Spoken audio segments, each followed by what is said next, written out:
Sejam bem-vindos. Hoje vocês vão começar a estudar, melhor dizendo, vamos começar a estudar juntos uma disciplina nova, que eu imagino que muitos estão desejosos de estudá-la, que é uma matéria que faz parte do corpo central.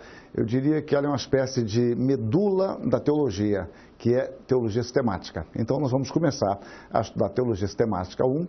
Eu vou me apresentar brevemente, como apresenta no slide, meu nome é Hermsten Maia Pereira da Costa, eu sou pastor presbiteriano, minha formação é em teologia, filosofia e pedagogia, tenho mestrado e doutorado na área de ciência da religião, tenho escrito, vocês podem procurar no currículo, meu currículo Lattes.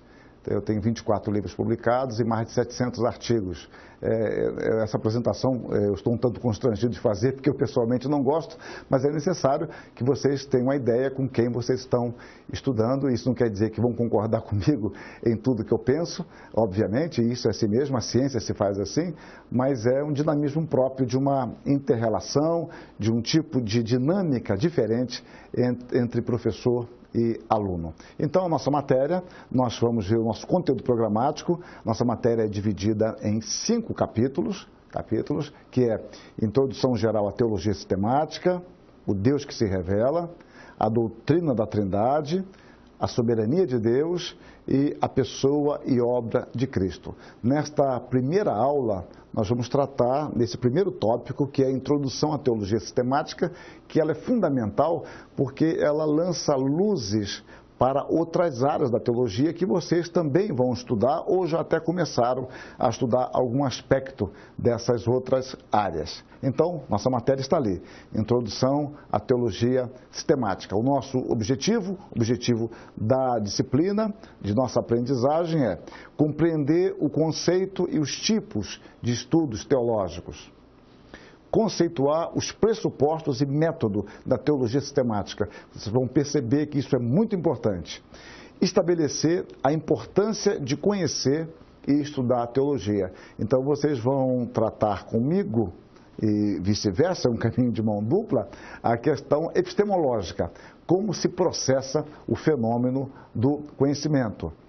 E mais, o nosso plano de estudo, tópicos que você então vai estudar nesta unidade: definição, divisão da teologia, pressupostos e métodos da teologia, necessidade e tarefa da teologia sistemática. E comecemos então logo com uma definição.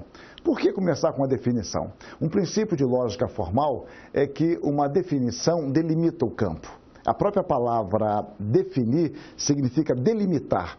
E quando você está indefinido, você não tem delimitado o raio dentro do qual você vai operar. Isso vale para questões acadêmicas, como a nossa, e vale para a vida como um todo. Então, vamos aqui apresentar uma definição operacional. Definição operacional é aquela definição com a qual você trabalha, com a qual você opera.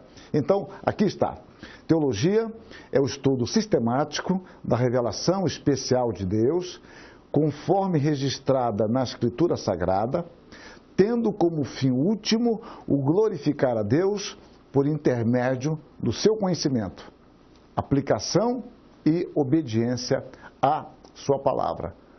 Vocês vão perceber que esse tipo de definição carrega em seu bojo pressuposições.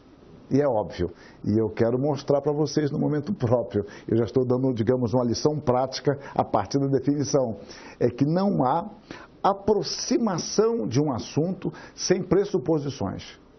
E quando você pensa que não tem pressuposição, você já tem uma pressuposição. E se você discordou, por exemplo, desta definição, você discordou porque você parte de pressuposições diferentes da minha. Mas vamos caminhar a partir dessa definição. Bom, o fundamento da teologia é a palavra. O foco é Jesus Cristo, o Deus encarnado. Mais uma vez, aparece a perspectiva. O fundamento da teologia sistemática é a Escritura Sagrada, o foco é Jesus Cristo, mas não é qualquer Jesus, nem é qualquer Cristo, é o Deus encarnado.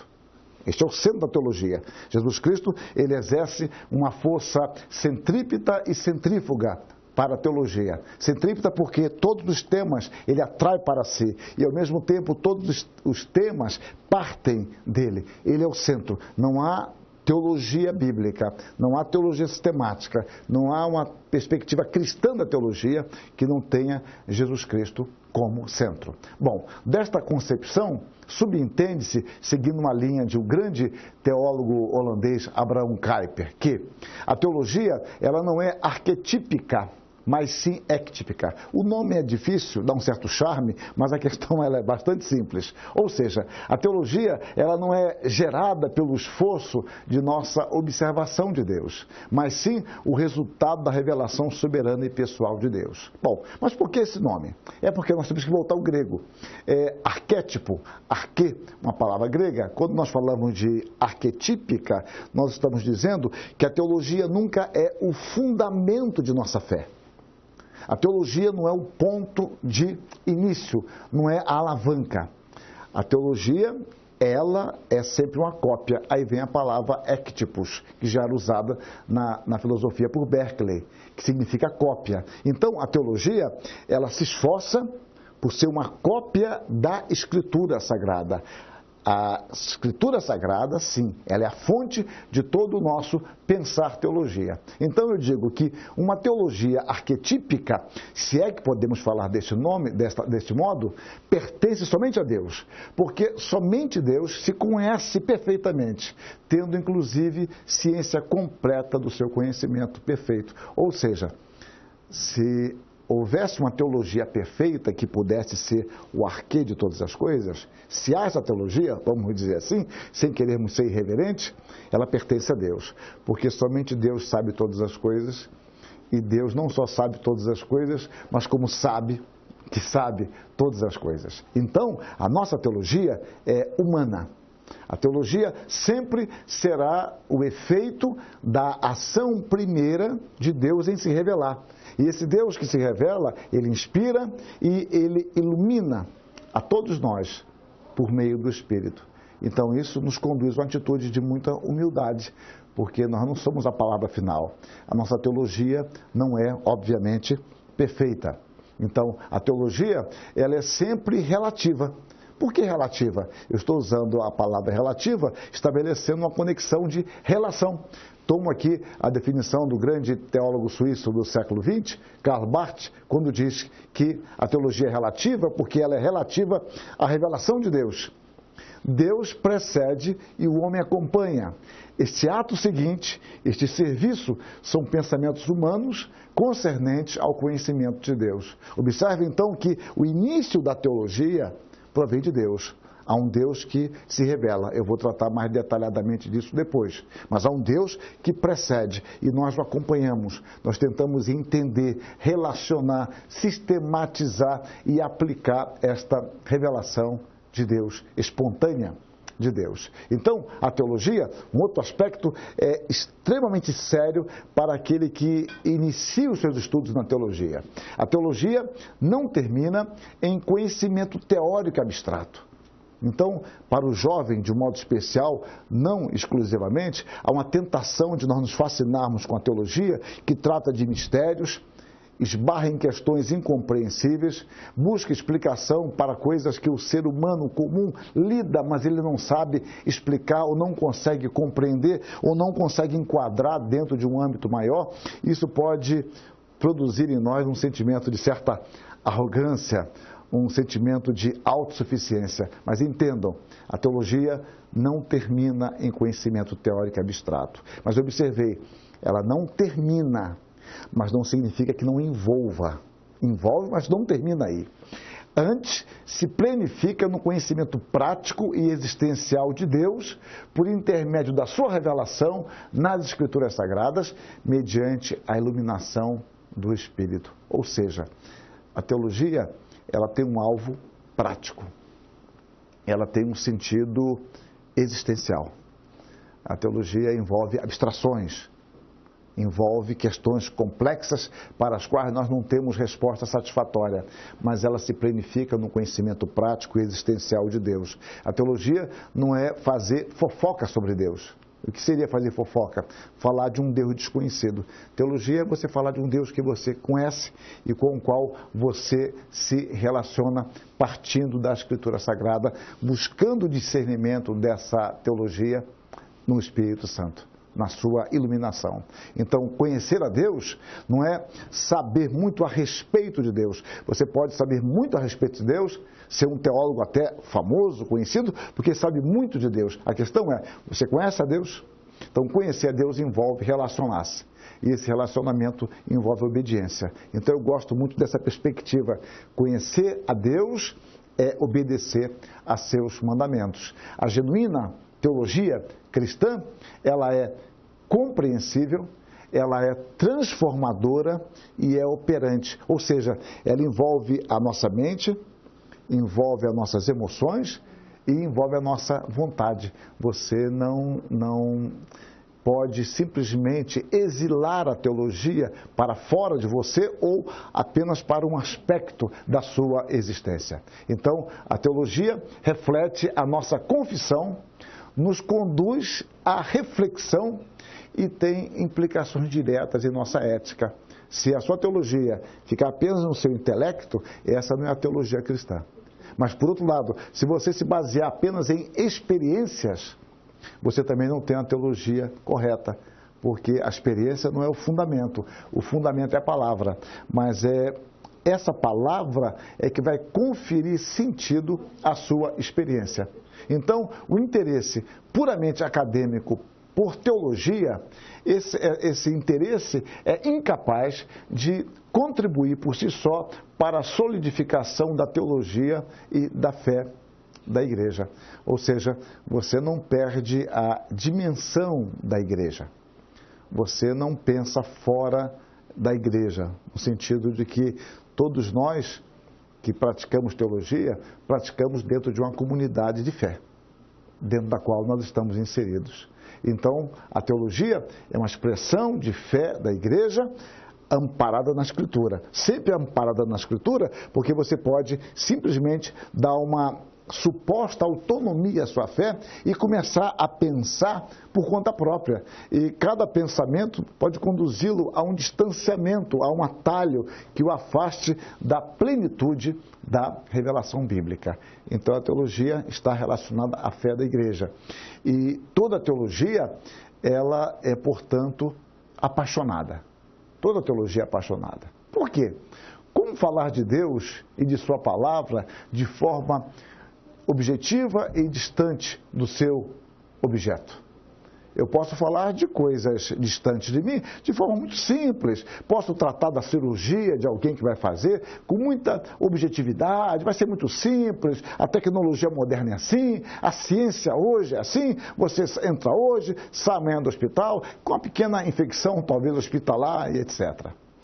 Mas se a cirurgia for minha, é diferente. Por mais objetivo que eu tente ser, é a minha cirurgia. Sou eu que irei ser sedado, sou eu que serei cortado, costurado e voltarei para casa. O que eu quero dizer é que a teologia não é uma coisa distante para o outro. Você está inserido. Quando você fala de fé, você fala também da sua fé. Quando você fala da sua compreensão bíblica, essa compreensão bíblica tem a ver com as suas relações familiares. Tem a ver com a sua relação com você mesmo, com a maneira como você vê a sua esposa, o seu marido, seus filhos, seus pais, o seu trabalho, a sua ética do trabalho. Então isso é altamente apaixonante. A teologia é elaborada então pelos crentes. Quando eu falo crente, aqueles que creem. O caminho da fé é o caminho da paixão. O teólogo sempre será um apaixonado. Obviamente, eu estou aqui adaptando o pensamento de Kierkegaard quando ele fala sobre filósofo. Ele fala que um filósofo sem paixão é um sujeito medíocre. Então, a mesma ideia eu estou usando, aplicando a teologia. Eu diria que um teólogo sem paixão é um tipo medíocre. A teologia começa e continua na comunhão com Deus. Um Deus transcendente e pessoal e que se relaciona conosco. Isso é fundamental para nós iniciarmos o pensar teológico.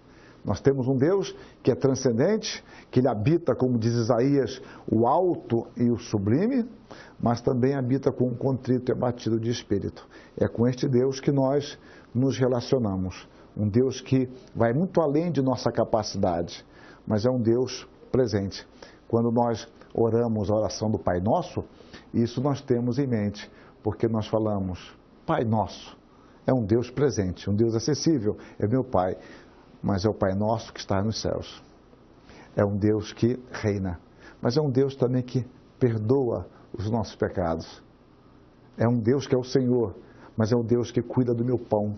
Então eu lido com um Deus transcendente, mas é um Deus que sabe de minha necessidade. Teologia é isso, é ter essa compreensão que trabalhamos com um Deus transcendente e pessoal, porque Ele se relaciona conosco não sendo uma força ou uma energia, mas é um ser pessoal. Por isso, a teologia não é um estudo a respeito de um Deus distante, antes é a reflexão sobre o Deus com quem nos relacionamos, com quem nós perseveramos confiantemente, confiando nas suas promessas, que cultuamos, que adoramos, que louvamos. Reparem então, nós tratamos academicamente de um Deus que é o nosso Deus, com quem nós nos relacionamos.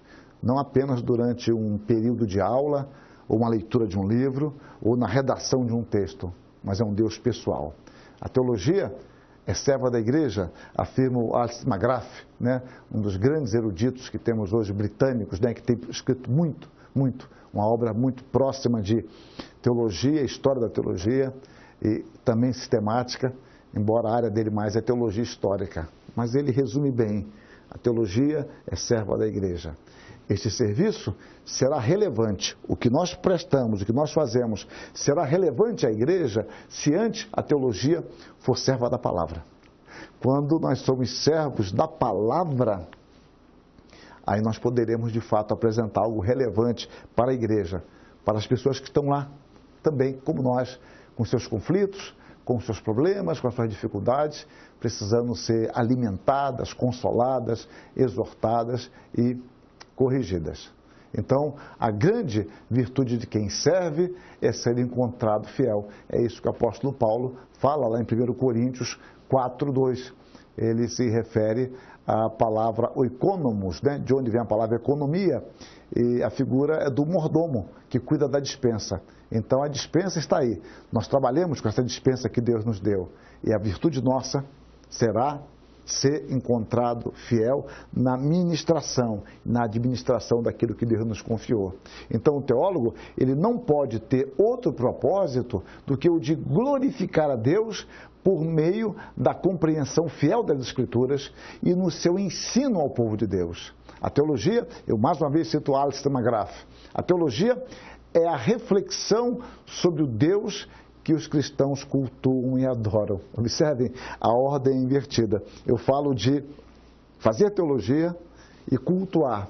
Ele inverte a ordem e diz, esse Deus a quem nós cultuamos, quem nós adoramos, é o Deus que nós também refletimos sobre. Esse é o Deus pessoal e um Deus transcendente. Por isso, o teólogo não é um transeunte em férias, com uma agenda flexível e sem maiores compromissos. Podemos compará-lo a um peregrino. Quando você sai de férias, eu saí de férias também, como qualquer pessoa, nós às vezes temos um horário flexível e planejamos, quem sabe, fazer uma compra, ir ao cinema, ou ir à praia, quem gosta, e você faz algum planejamento, olha, mais tarde eu vou na feirinha que tem na cidade. Em geral, sua esposa gosta e filhos, mais as filhas, é verdade. Então você pode pensar nisso. Mas você demora mais na praia, é horário de verão, na época que você foi, então você acaba ficando mais, amanhã vamos na feirinha então. Ou seja, você não tem grandes agendas, você pode adaptar suas agendas. Mas nós não somos assim como teólogos. Nós não estamos com uma agenda flexível, nós estamos comprometidos. A figura do peregrino é aquele que está buscando o melhor caminho para chegar ao seu alvo. Ele quer o melhor caminho que o conduza de forma mais adequada possível à glorificação do nome de Deus por meio de seu conhecimento, ensino e obediência. Então a teologia, ela está ligada à nossa vida. Bom, voltando a tratar disso mais tecnicamente, vemos que a teologia é normalmente dividida em 4 grandes áreas. Essas 4 grandes áreas vocês tratarão com os respectivos professores, nas respectivas disciplinas. A minha matéria, ela apenas abre o leque para que você tenha uma ideia do que o espera, de como isso é abordado. Então você tem uma área que é chamada de teologia exegética.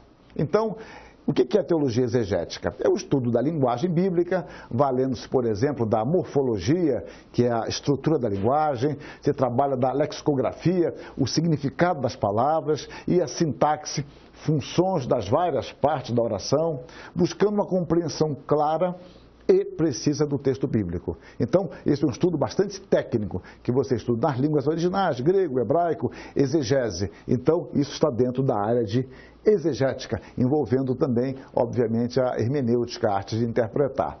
Então, a sua tarefa consiste em determinar, da maneira mais precisa possível, a mensagem do texto bíblico, considerando o seu contexto histórico, ou seja, como eu entendo esse texto dentro de um contexto maior, quais são as principais palavras, as principais expressões, como eu relaciono isso. Então, você faz um estudo exaustivo dentro dessa área. Então, essa área ela envolve disciplinas tais como grego, hebraico, introdução e análise bíblica, hermenêutica, teologia bíblica, que tem uma aproximação diferente da sistemática, que é a minha disciplina.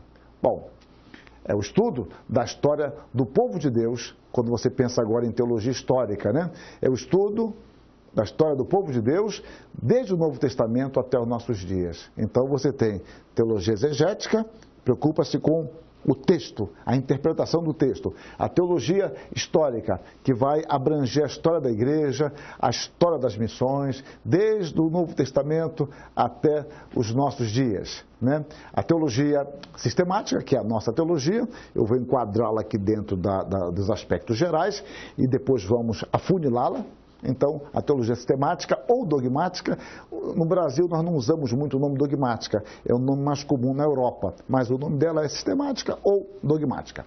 Então, essa teologia sistemática, considerando a unidade de toda a Escritura, é o estudo sistematizado da revelação especial de Deus, conforme registrado nas Escrituras Sagradas, buscando uma compreensão real e harmônica de todo o desígnio de Deus, por meio de suas relações intrínsecas e extrínsecas, realçando a sua relevância para a vida do povo de Deus. Observe que sempre caminha para o conceito de povo de Deus, a ideia de benefício para a igreja. Então, em outras palavras, sua função, a função da sistemática, é tomar os fatos da Bíblia, abre aspas para o maior teólogo presbiteriano no século XIX dos Estados Unidos, Charles Hodge, determinar sua relação entre si e com outras verdades cognatas, bem como vindicá-las, ou seja, defendê-las e mostrar sua harmonia e consistência. Bom, terceira área que pegamos aqui, a quarta área, melhor dizendo, é a teologia prática.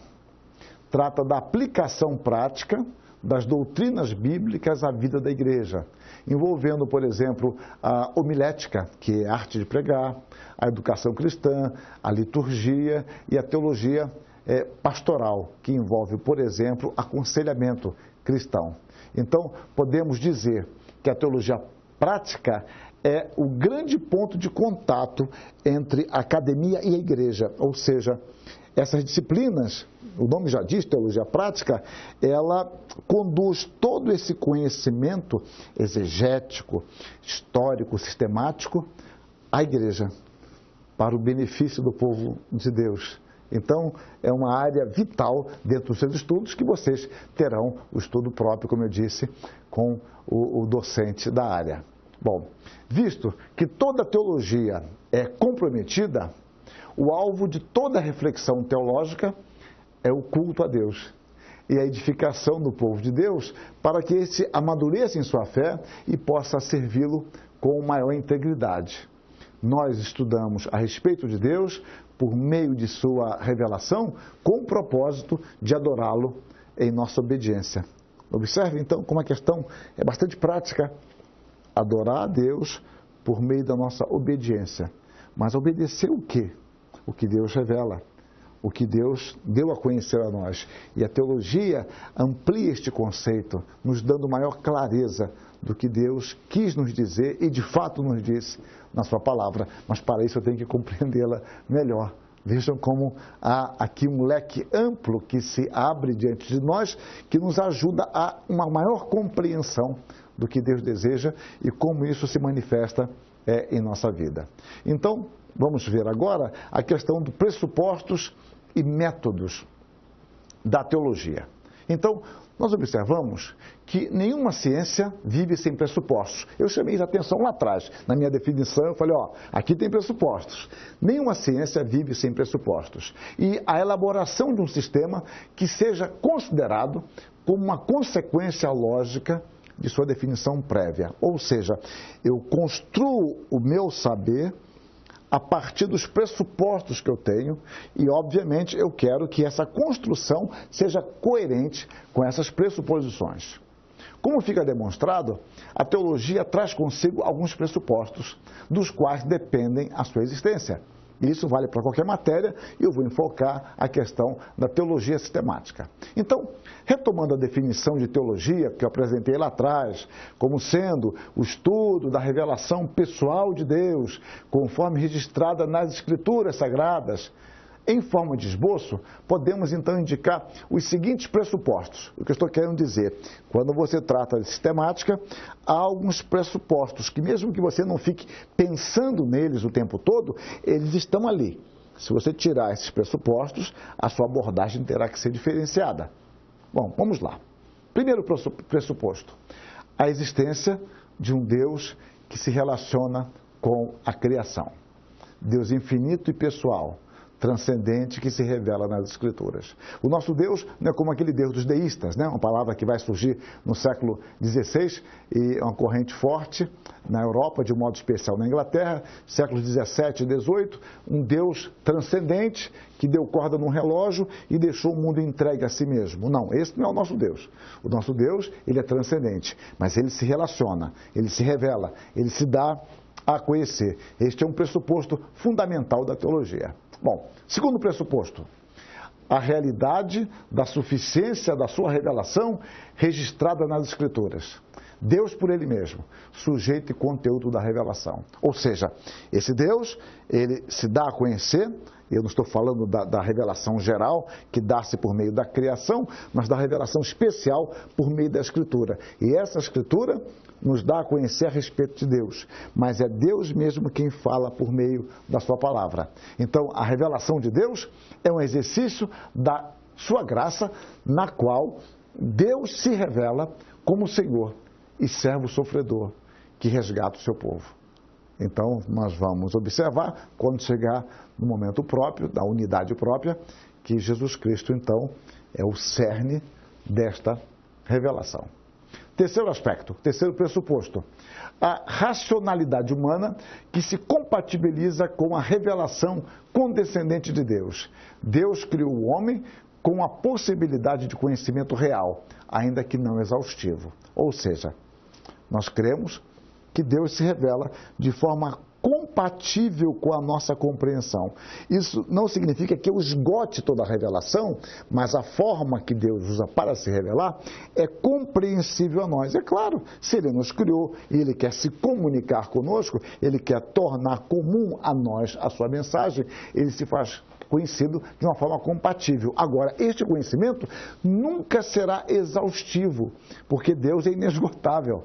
Inesgotável. Eu costumo brincar com meus alunos, eles gostam, eu dou aula mais para meninos, e então eu falo, você consegue compreender a sua esposa? E em geral eles falam que não. E eu falo, elas também não conseguem compreender vocês totalmente. E vou dizer mais, nem nós nos compreendemos completamente. Bom, se eu não consigo me compreender completamente, eu vou querer esgotar Deus.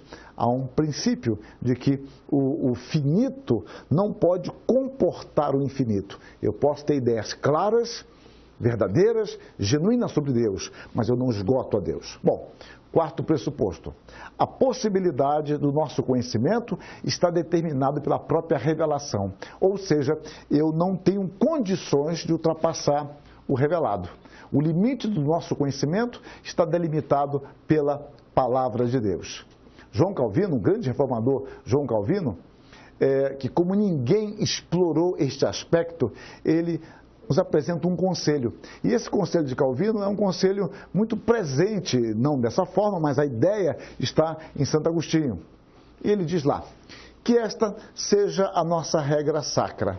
Não procurar saber nada mais, senão o que a Escritura nos ensina. onde o Senhor fecha seus próprios lábios, que nós igualmente impeçamos nossas mentes de avançar sequer um passo a mais. É um princípio de reverência, de humildade, de sabedoria. O que Deus fala, eu posso falar, eu posso interpretar, eu posso argumentar, eu posso relacionar. Naquilo que Deus não fala, eu me calo, porque eu estaria invadindo mistérios que não foram revelados. E seria uma tolice eu tentar fazê-lo.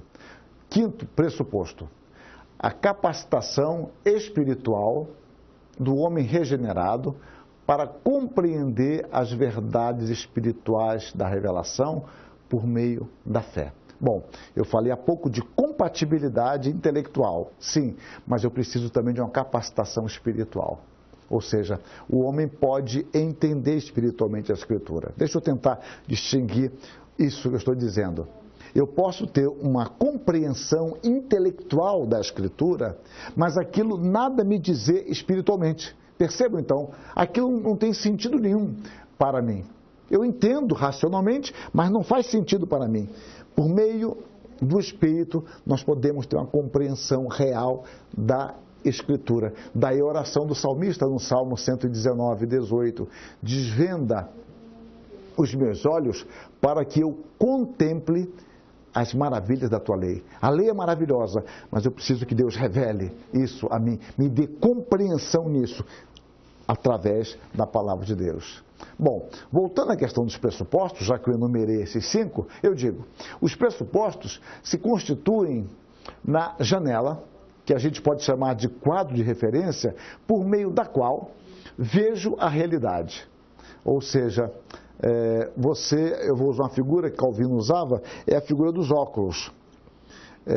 Enquanto eu leio, enquanto eu vejo, é importante que eu não fique vendo os meus óculos. Mas sem ele, eu não enxergo direito. Eu costumo dizer até que eu entro numa crise de identidade sem óculos. Tenho dúvida de quem sou eu. Se eu não vejo, logo não existo, né? Contrariando aqui o princípio de Descartes. A ideia é de que eu não vejo nada sem os óculos, mas eu não consigo identificar meus óculos. Então, quando você lê a realidade, você lê a partir de determinadas janelas de conhecimentos, determinadas teorias, princípios de valores. Mas você não fica o tempo todo pensando nesses valores, mas eles estão presentes. Então nós colocamos os pressupostos, se constituem na janela, quadro de referência, por meio da qual vejo a realidade.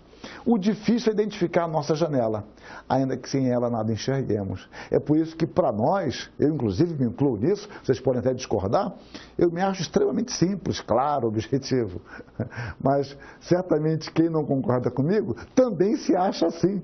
O fato é que nós temos nossos valores que parecem muito simples, mas nem sempre o são. E nós lemos o mundo real a partir deles, ou através deles. Então, todos trabalham com seus pressupostos, explícitos ou não, plenamente conscientes ou não. Nós não temos o tempo todo consciência de nossas pressuposições, né? Não importa. A nossa chave epistemológica, no caso de nós reformados, a nossa chave de conhecimento é a Escritura. Portanto, se nós partimos da Escritura, se a nossa cosmovisão ou visão do mundo, ela é pautada pela ótica da Escritura, ela nos conduzirá naturalmente de volta a Deus.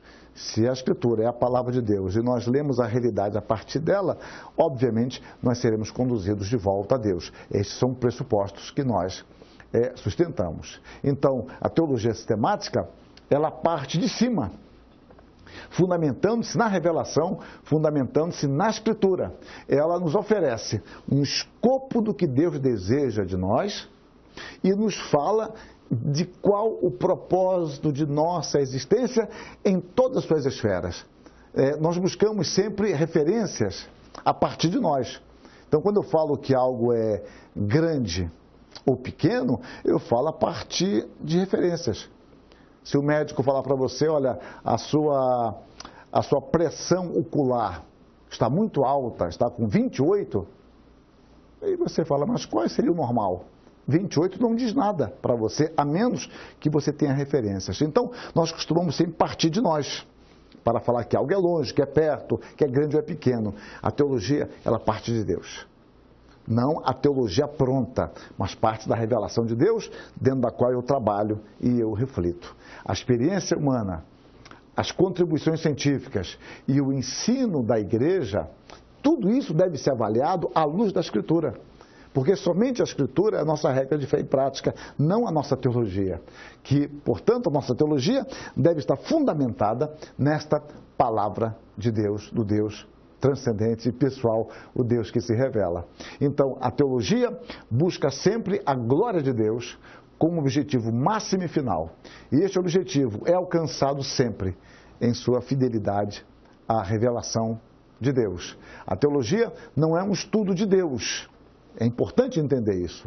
Nós não estudamos Deus, nós estudamos a revelação de Deus. Então, na teologia, Deus é sempre o sujeito. Deus não é objeto de estudo. Eu posso falar, grosso modo, de objeto, mas sempre com muita cautela, entendendo que Deus é o sujeito, porque é Ele quem se dá a conhecer.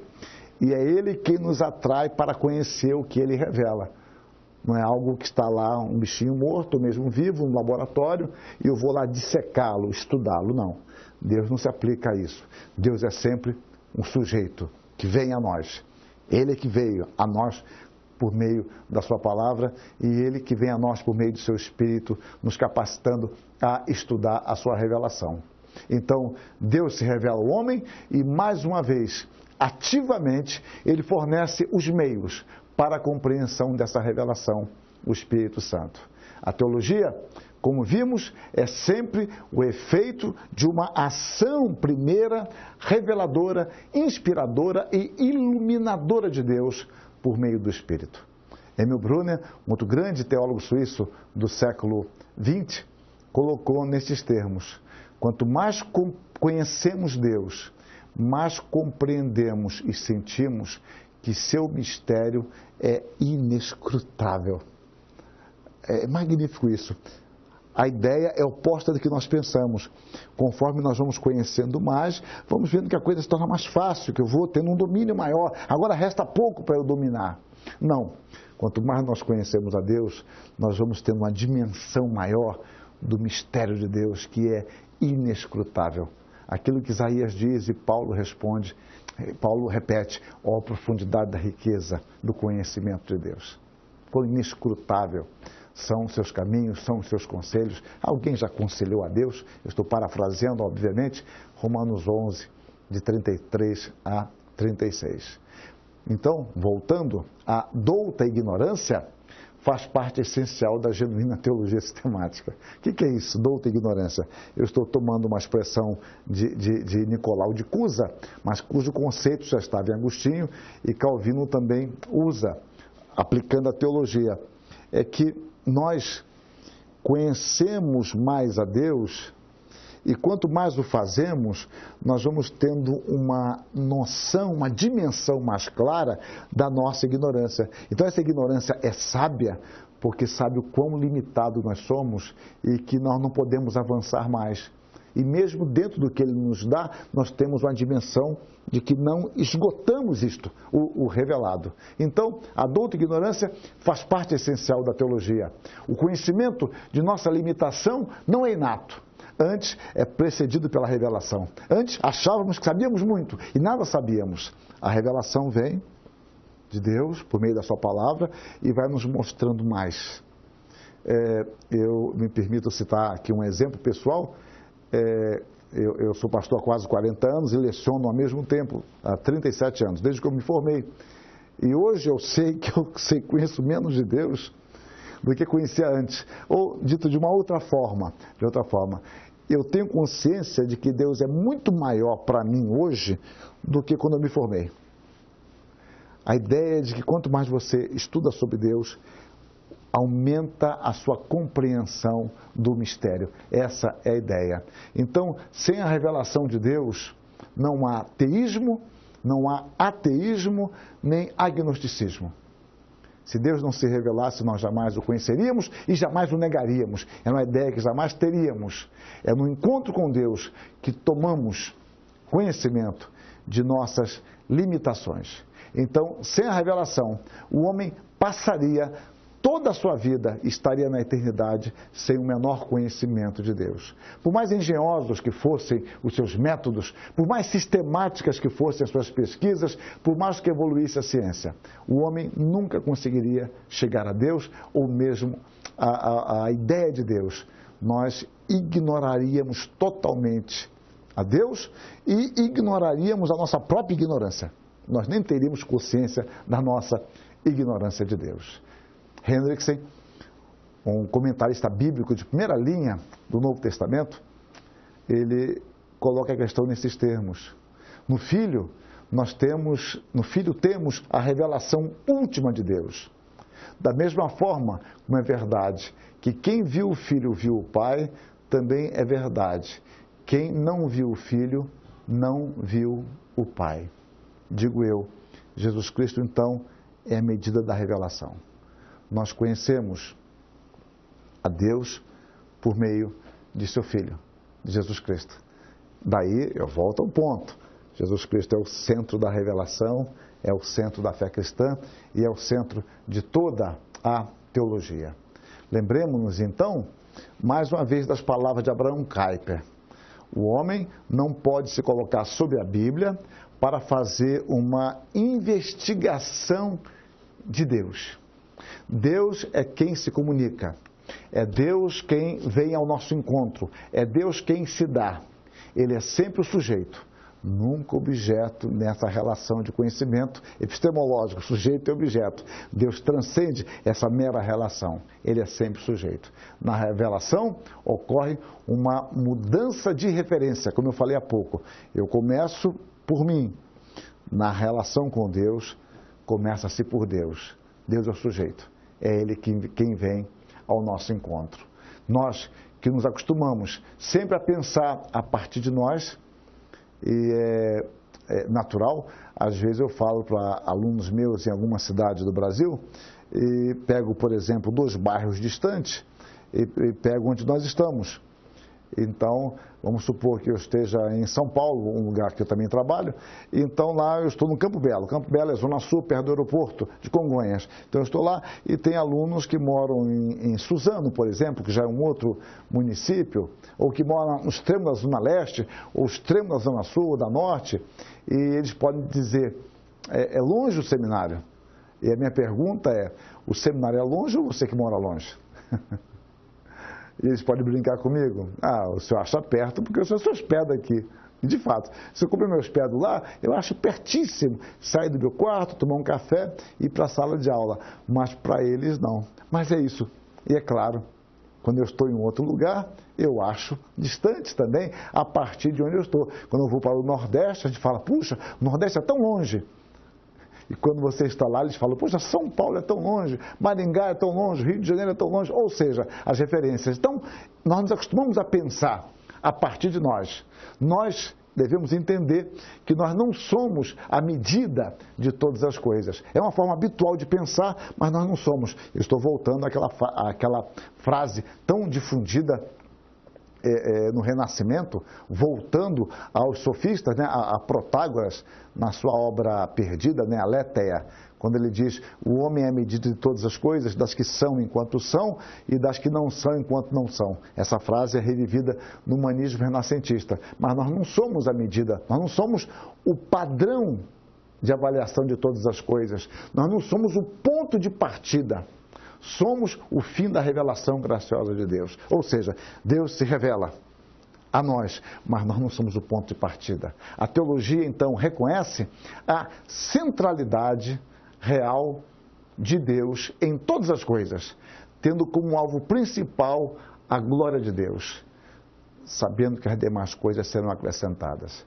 Então, observem, nós não estamos aqui pensando em simplesmente trazer conforto para o homem, simplesmente querer compreender as coisas. Não. Nós queremos glorificar a Deus. E nós glorificamos a Deus sendo-lhe obediente. E nisto, nós temos mais conhecimento. Nós trazemos conforto para o homem. Trazemos uma mensagem de maior compreensão do sentido da vida, do sentido da morte, sentido da eternidade. Ou seja, nós ajudamos realmente as pessoas quando nós tiramos o foco primeiro delas e olhamos para Deus. E Deus mesmo propicia todas as nossas necessidades. É por isso que Jesus Cristo diz, olha, buscar em primeiro lugar o reino de Deus. As demais coisas serão acrescentadas. Então, digamos, teologia é buscar a glória de Deus. Buscar o Deus que faz todas as coisas, como Paulo diz aos Efésios, conforme o conselho da sua vontade. Infelizmente, ao longo da história, as teologias que deveriam ser relativas à revelação têm sido relativas ao homem, tornando-se assim antropologias. Então, uma crítica feita por um autor alemão no século XIX, Feuerbach, quando ele diz que teologia é antropologia, é um equívoco essencial, mas é uma verdade pragmática. Deixa eu tentar explicar. O que ele disse e o que estava acontecendo na prática. Isso não faz parte da essência da teologia, mas a tentativa do homem, por vezes, é construir a sua teologia, a sua imagem e semelhança, distante da revelação. Então, a teologia, ela vira uma antropologia, ela vira um estudo do homem. Então, eu quero conhecer o homem, eu conheço o Deus que ele forjou, que ele crê, porque ele é a expressão do Deus que ele cria. É como se, na história, os homens tentassem dar um troco a Deus. A Escritura diz que Deus nos criou a sua imagem e semelhança. E é como se nós estivéssemos dizendo, olha, tu nos criaste a sua imagem e semelhança? Muito bem. Agora, nós vamos criá-lo a nossa imagem e semelhança. O iluminismo, que vai, digamos, de 1650 a 1800, que gerou o chamado liberalismo teológico, que é um nome usado grotescamente ou grosso modo, mas o liberalismo teológico tem a ver com uma expressão técnica de uma teologia do século XIX, de um modo especial na Alemanha. Então, o iluminismo, 1650, 1800, que gerou o liberalismo teológico, e este liberalismo pode ser definido como um esforço de interpretar, reformular e explicar a fé cristã dentro de uma perspectiva iluminista, foi o grande fomentador desta abordagem. Qual abordagem? Que o homem é a medida de todas as coisas, porque o iluminismo não há transcendente, não há milagre. Então, quando há transcendente, é apenas uma categoria kantiana, quase incomunicável. Então, a questão está muito mais ligada a nós aqui, ou trazer o suposto transcendente para a nossa esfera concreta, caindo num panteísmo, por exemplo, como Hegel. Mas dentro desse universo de pensamento, o centro é o homem. Então, a teologia deixou de ser referente a Deus e passou a ser referente ao homem. Então, dentro desta perspectiva, só pode ser considerado genuíno o credo que se ajuste aos critérios racionais vigentes. Ou seja, se eu parto do pressuposto que não há transcendente, ou se houver, é um transcendente totalmente distante, alienado de nós. Se eu não creio mais em milagres, se eu não creio na ação de Deus na história, se isso funciona assim, o que vai acontecer? O meu credo, ele só pode ser considerado verdadeiro se ele se adequar. E foi aí que surge a grande crítica à Escritura Sagrada. Foi uma devassa na Escritura que, na realidade, só contribuiu para preservá-la. Porque se eu vou ler a Escritura sem crer em milagre, se eu não creio na ação do transcendente, eu elimino. Eu vou eliminando tudo aquilo que não se adequa à considerada ciência do século XIX. O irônico é que muitíssimo daquilo que era considerado ciência, já não é considerado hoje, porque a ciência está sempre a caminho. Mas é sempre o perigo de você interpretar as Escrituras à luz de uma ideologia vigente. Então, para nós reformados, é a palavra de Deus que deve dirigir a nossa abordagem e interpretação teológica, bem como de toda a realidade. O Espírito, por intermédio da palavra, é quem deve nos guiar à correta interpretação da revelação. Entendam, então, para nós. A palavra deve dirigir a nossa abordagem e a nossa interpretação. O que nós fazemos é buscar em Deus a orientação. Por isso que o exegeta, ele usa de todos os recursos teológicos que tem, mas ele usa tudo isso cientificamente, academicamente, e ao mesmo tempo orando a Deus para que ele desvende os nossos olhos, para que possamos compreender as maravilhas da sua lei. Que Deus nos abençoe e que nos faça agir e atuar poderosamente assim. Amém.